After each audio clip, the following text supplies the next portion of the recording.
Hey there everybody, it's Mike DiLisio, and today I'm going to be taking a look at Parrotdigm, a trick-taking card game from Plate Games Publishing. And this is a game where each round you're going to be playing with a different scoring condition, and that scoring condition could lead to either positive or negative points. It is one that has a few little quirks, so let's head down to the table. I'll show you how the game plays, then we'll come back here and I will let you know what I think. In Parrotdigm, you've got a deck of cards that are the primary components. It's made up of 4 suits here, and they go from 1 to 10. Are the numbers right side up or upside down? I don't know. According to the back, it seems like they should be like this, but then the numbers are... Anyway, there you go. That's the main deck of cards. You also have a single card, which is a minus or a plus, which is determining whether there's going to be positive or negative scoring in a particular round. And then you have a deck of Parrotdigm cards. And there are 14 of these Parrotdigm cards that are going to change the way each round is going to be played, kind of how the scoring is going to be done. There's also a score pad here. Now, this is a 2 to 6 player game. I'm actually not going to be discussing the 2-player game. It's a variant and it plays differently. But in the 3 to 6 player game, you would actually just take out the ones and then play as normal. Okay, to set up the game, you're going to randomly choose 5 Parrotdigm cards out of that larger stack, and you place them in a pile. And then every player is going to get dealt out a certain number of cards depending upon the player count. Here in a 5-player game, you would deal out 8 cards.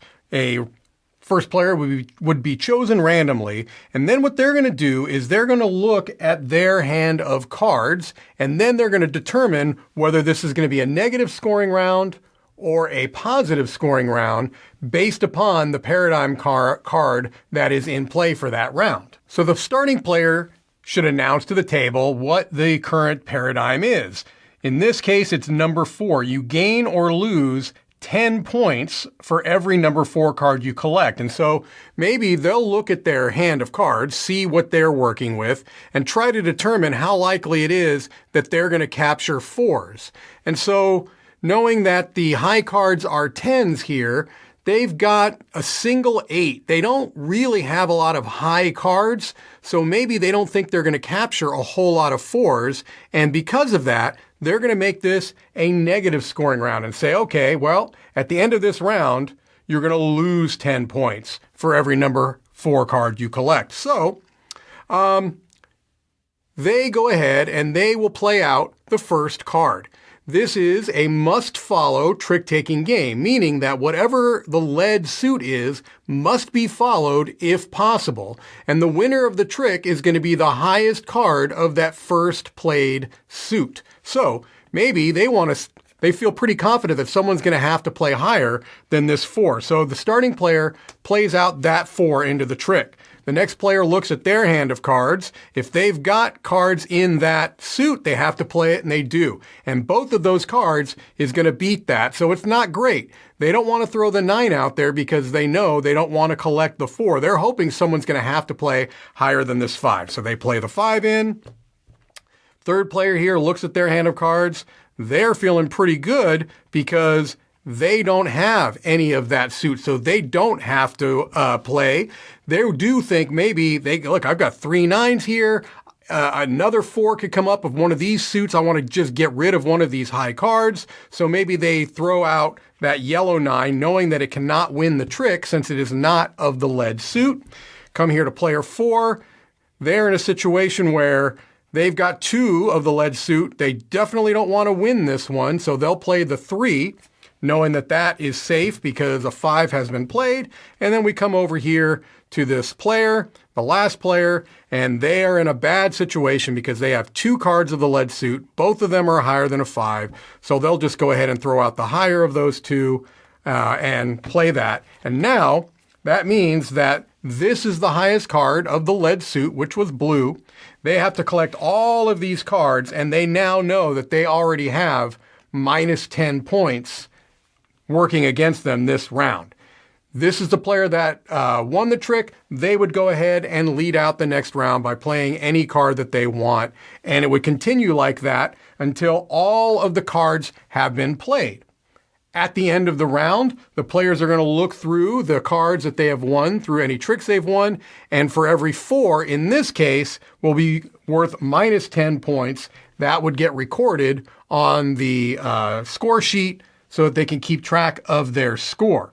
Now, again, if this had been played this way, then it would have been plus 10 points for every 4 that was collected. But because the starting player in this case did not feel very confident about winning them, they went ahead and played it as a negative value. You're going to continue to play this way, passing the active player from player to player in the next round, and you're going to now look at the next Parrotdigm card. And this one here is the black Parrotdigm card. You gain or lose 4 points for each black card you collect. Then you have the red 2. You gain or lose 15 points for each red 2 card you collect. The black 6. 15 points for every black 6 card.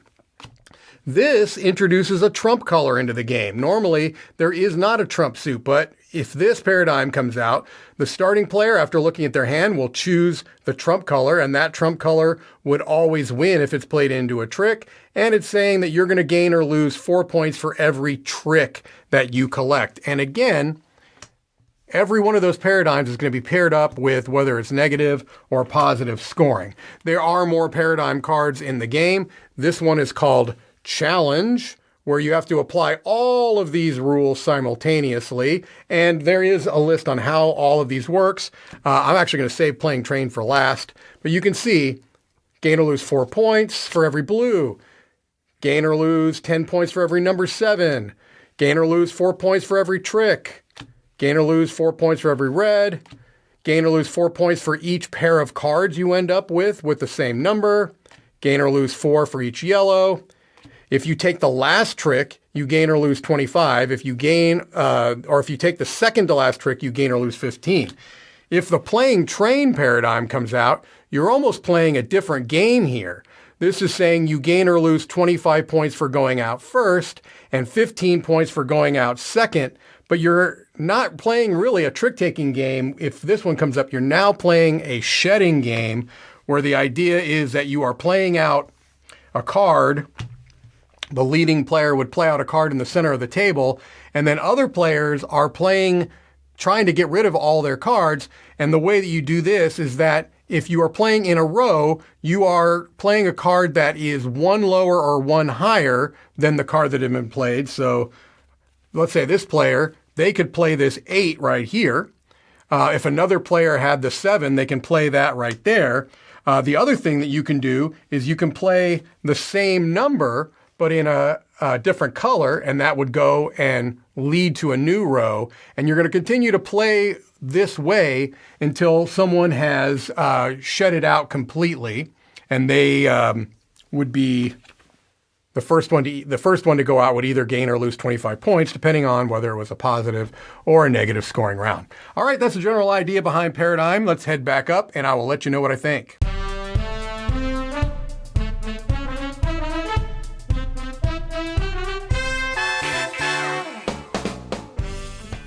All right, so there you have Parrotdigm. It's a game that is relatively simple in the sense that it has a must-follow trick-taking structure, which is the most common.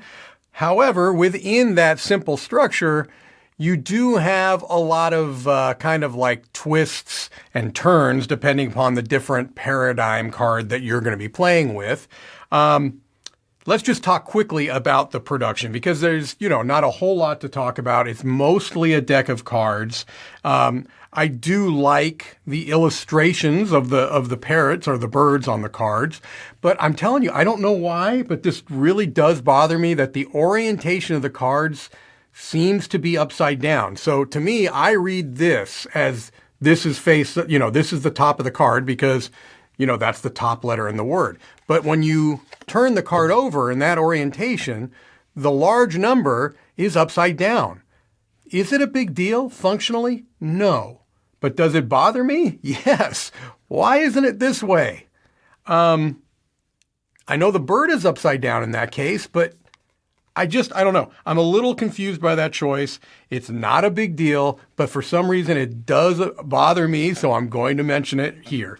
Otherwise, the card quality is good, which is more important than the orientation of the numbers in this case. It's still perfectly playable because it has quad indexes. It has the number in every corner, so that really is the most important thing as far as usability goes. The other thing is a graphical quirk that just bothers me.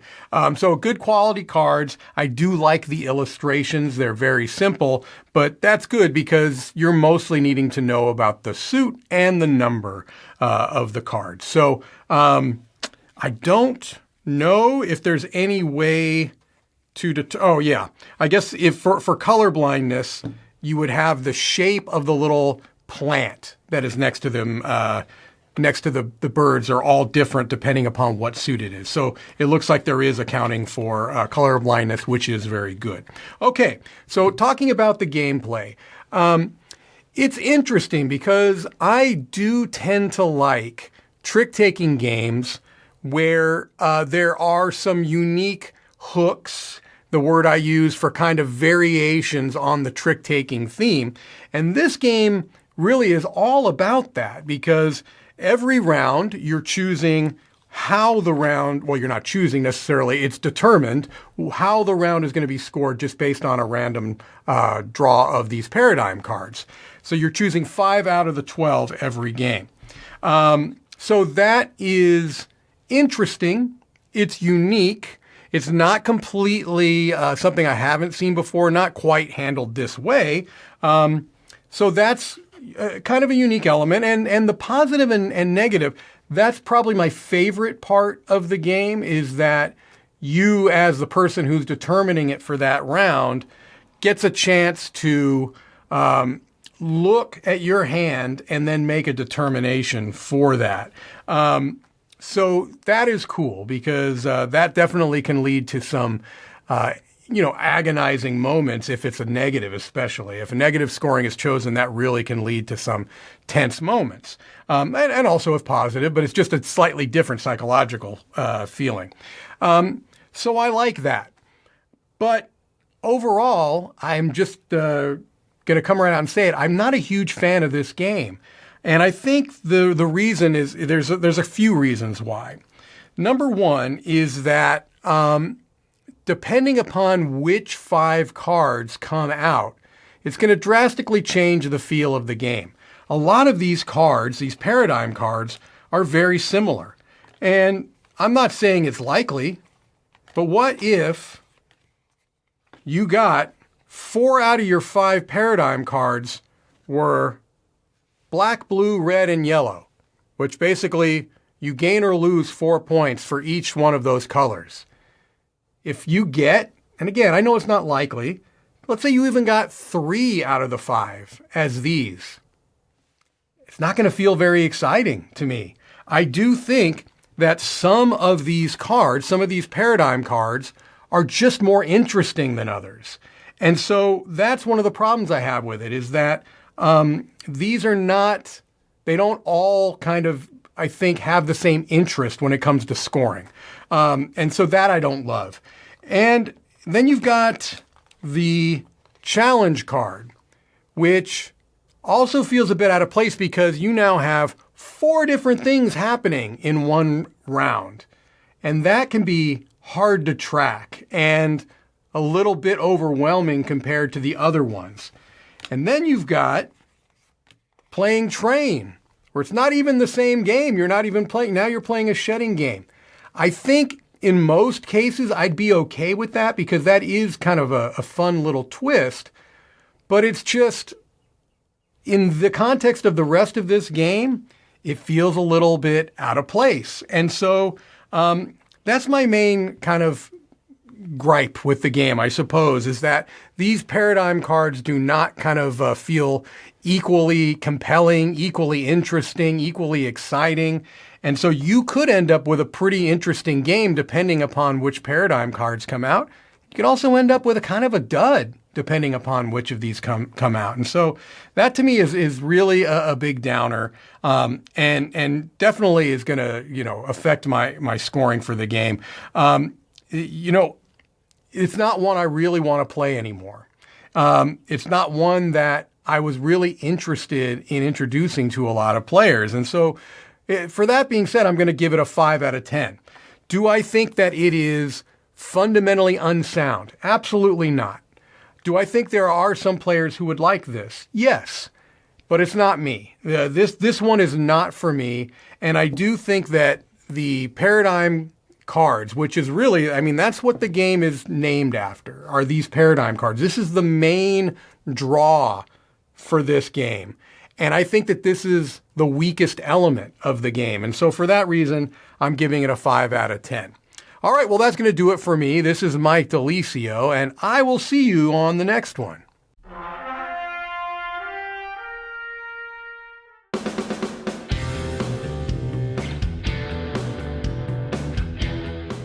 Hey everybody, thanks for watching this video. If you like this review or whatever you just watched, wasn't it amazing? Check out our channel, Dice Tower.